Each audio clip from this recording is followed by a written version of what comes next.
Deepwater Horizon is the true story that was based on the worst oil spill in US history that happened in 2010.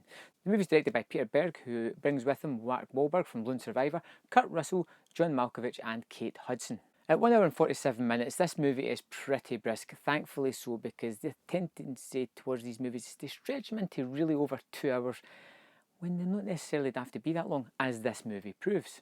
The first main point I've got about this movie is highly entertaining, but it's of a disaster where people lost their lives, and should it be that way?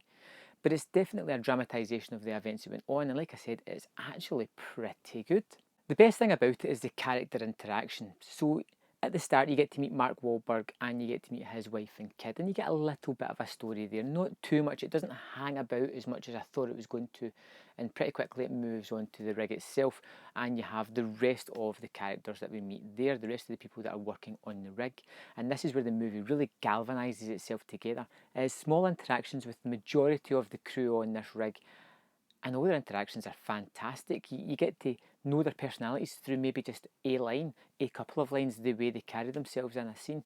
So the interaction between the characters really build up their personalities and has you liking them, which is a main aspect of what happens when the disaster actually happens, that you've bought into and you like these characters.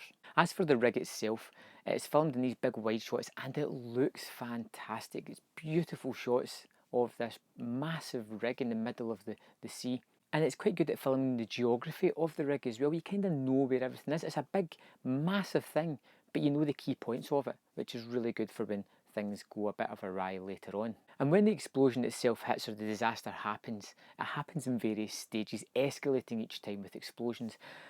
And people get hurt in this movie, and not hurt in the way that they do in like superhero movies where they get up and dust themselves off. People are damaged physically. When Kurt Russell is caught in an explosion, he's covered in glass. He's cut, he's grazed, he's bruised, he's battered, he's hobbling, he's half blind. There is a real weight to the effects of what happens in this movie. Now, it's not all perfect. There are some tropes that feel a little bit cliched interactions, and yes, they may have happened, but as a storytelling Hollywood point of view, they feel contrived and they feel kind of... Overall, I thought Deepwater Horizon was absolutely fantastic. A really enjoyable movie with some fantastic performances, some amazing character interactions. It's well acted, it looks particularly great, and that runtime is really good. It works in it under an hour 40 if you take away the credits. It gets in, does what it has to do, leaves you extremely satisfied, and you just leave on a high note of seeing this amazing film. I highly suggest going to see it. Let me know in the comment box below what you thought of Deepwater Horizon, and I'll see you next time on Man vs Film. So thanks for watching that video. I hope you enjoyed it. If you notice on screen, there is 2 more videos that you can click and watch. There is also a large subscribe button at the bottom of the screen if you would like to subscribe to my channel. Thanks for watching, and I will see you next time on Man vs Film.